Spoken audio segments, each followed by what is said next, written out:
Bonjour, nous sommes le vendredi 31 mars, le PS est en voie d'explosion. Après le départ de Manuel Valls vers En Marche, plusieurs socialistes réclament des sanctions contre ceux qui ne soutiennent pas Benoît Hamon mais Emmanuel Macron.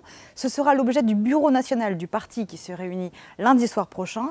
En attendant, les responsables lâchent leur coup. Bien au-delà des socialistes qui soutiennent Benoît Hamon, le fait qu'une fois de plus, une personnalité politique nationale bafoue les engagements qu'elle a pris devant les Français et pas uniquement devant les socialistes qui soutiennent Benoît Hamon, scandalise.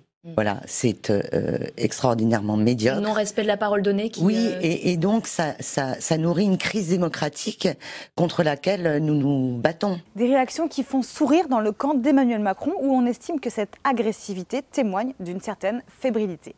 Benoît Hamon, d'une certaine façon, il fait aussi une recomposition politique. Emmanuel Macron en a lancé une en lançant le mouvement En Marche, et on en a parlé tout à l'heure.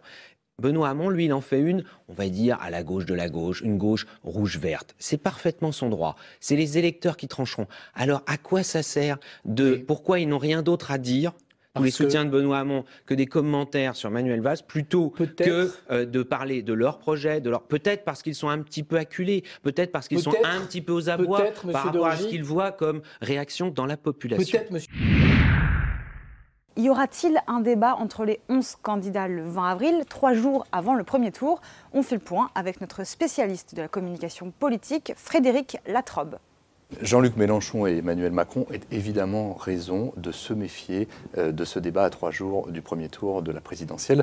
C'est un débat qui comporte un risque d'image et de communication qui est énorme, alors que l'un et l'autre ont plutôt aujourd'hui une campagne qu'ils peuvent juger comme réussie. Alors derrière ce débat, qui est avant tout, c'est le rapport entre la télévision et la politique en période électorale, c'est un moment de scénarisation et c'est même un moment de dramatisation. Ce qui se cache derrière ce débat, c'est d'abord une guerre des chaînes, évidemment. TF1 a réussi un joli coup avec son débat à 5, forte audience et un débat de qualité dans les échanges.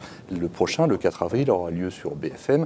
C'est dire toute la place des chaînes d'information aujourd'hui. Le service public doit réussir, doit faire un débat et il propose cette date du 20 avril. C'est un problème, c'est un risque énorme pour ces candidats. Alors c'est d'abord un risque parce que la télévision, c'est une loupe avec 9 millions de paires d'yeux derrière pour voir tous vos défauts. On l'a vu sur le débat sur TF1, le portable de François Fillon, le regard un peu en l'air d'Emmanuel Macron, évidemment les hésitations d'une Marine Le Pen.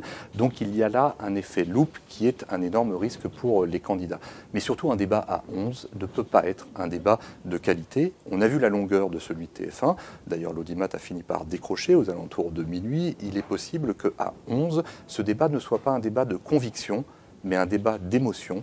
Et l'émotion, à 2 jours du premier tour, c'est un risque que ne peuvent pas prendre les grands candidats. C'est très compliqué de définir de façon effectivement définitive, en l'occurrence, si la télévision et les débats influencent le vote. On a vu néanmoins que sur le premier débat de TF1, Jean-Luc Mélenchon avait entamé sa remontée, que Hamon n'avait pas bougé, que François Fillon n'avait pas fait d'erreur et que Marine Le Pen était également restée dans son étiage. Mais ce qui est important sur ce débat du 20 avril, c'est pour ça que les grands candidats sont réticents, c'est que ce soir du 20 avril, ce sont les images et les mots qui vont tourner tout le vendredi, c'est-à-dire le dernier jour où la communication est encore permise. Alors certes, France 2 propose d'ouvrir son antenne pour essayer de recaler les choses s'il y a eu une polémique la veille au soir, mais les candidats à 2 jours du premier tour préfèrent faire tourner d'autres mots, d'autres images. On voit bien une réunion, un déplacement sur le terrain, un meeting avec le souffle et la portée des militants. Ce sont ça les images que les grands candidats installés souhaitent avoir le vendredi, le dernier jour avant un premier tour et pas une polémique télévisuelle.